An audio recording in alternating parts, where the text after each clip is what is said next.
黃泉客棧，在西南群山之間，有一條少有人走的官道。山路蜿蜒，古木森森。夜幕一旦降臨，路人極少敢繼續前行，因為山中有一處陰森的地方——黃泉客棧。據說，這家客棧自清末便存在，掌櫃從不顯露，模樣幾十年都沒變過。更為詭異的是，凡是夜裏投宿此處的女人，大多第二天便消失無蹤，只留下行囊與名字被寫在客棧後堂的木牌上。夜半投宿。秋季某夜，旅行博主江宇因車壞在山路上，只能徒步尋找歇腳之處。他走到一片昏暗的山谷，霧氣彌漫，忽然看到前方掛着紅燈籠的一座老宅，燈籠上寫着3個字：黃泉客棧。他心中一緊，卻順勢推門而入。迎接他的是一位面色慘白的掌櫃，笑容僵硬。客官遠道而來，歇歇吧，今夜有房。屋內陣設古舊，但桌上已擺好飯菜。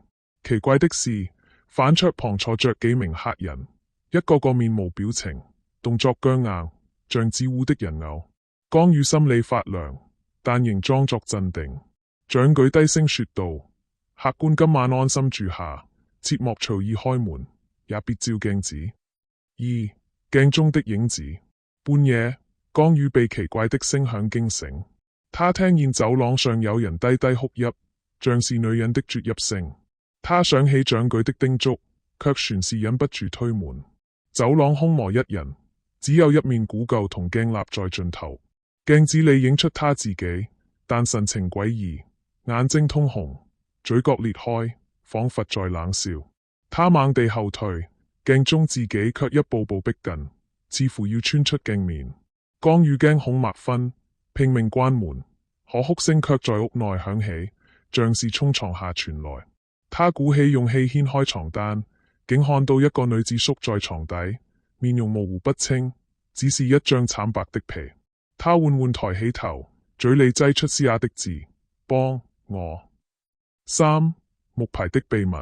第二天，江宇自問掌櫃昨夜之事，掌櫃只是淡淡一笑，指着後堂：客官若想知道真相，可隨我來。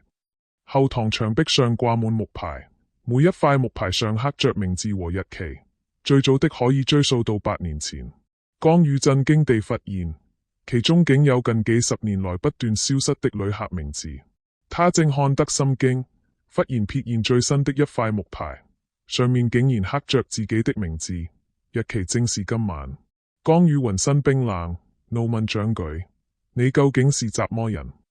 掌櫃面無表情，只說：黃泉有路，客自來，凡住此地，皆歸黃泉。午夜送客。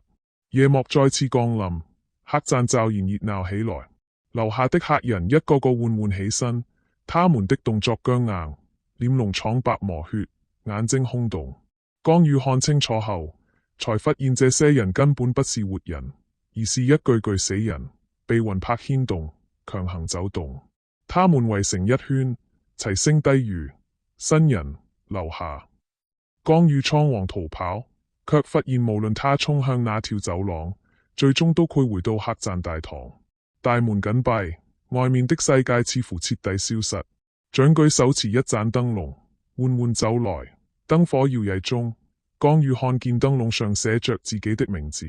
燈光一照，他的身體逐漸變得透明，五官模糊，像魂魄被抽離。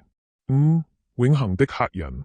江宇拼命抵抗，他舉起相機拍照，快門聲閃過，照片裏出現的卻是一具木偶般的自己，眼神呆滯，臉上帶着詭異的笑容。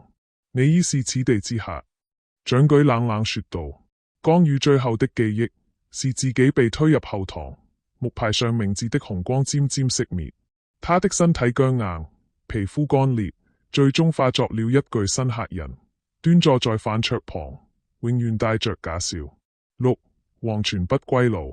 自那以後，黃泉客棧依舊靜靜矗立在山谷，宮燈籠夜夜亮起，偶爾有迷路的行人看到燈光，心存僥倖進去歇息。第二天，他們必定無影無蹤。路過的山民說，深夜時分，可以透過客棧的窗戶看見裏面坐滿了客人，人人面帶笑容，舉杯對飲。只是那笑容過於僵硬，眼神空洞無光。牆上的木牌越來越多，密密麻麻，幾乎掛滿整座後堂。而掌舉依舊不老不死，守着這座永無歸途的客棧。宮燈籠在風中搖曳，仿佛低聲呼喚：客官，請進，今夜有房。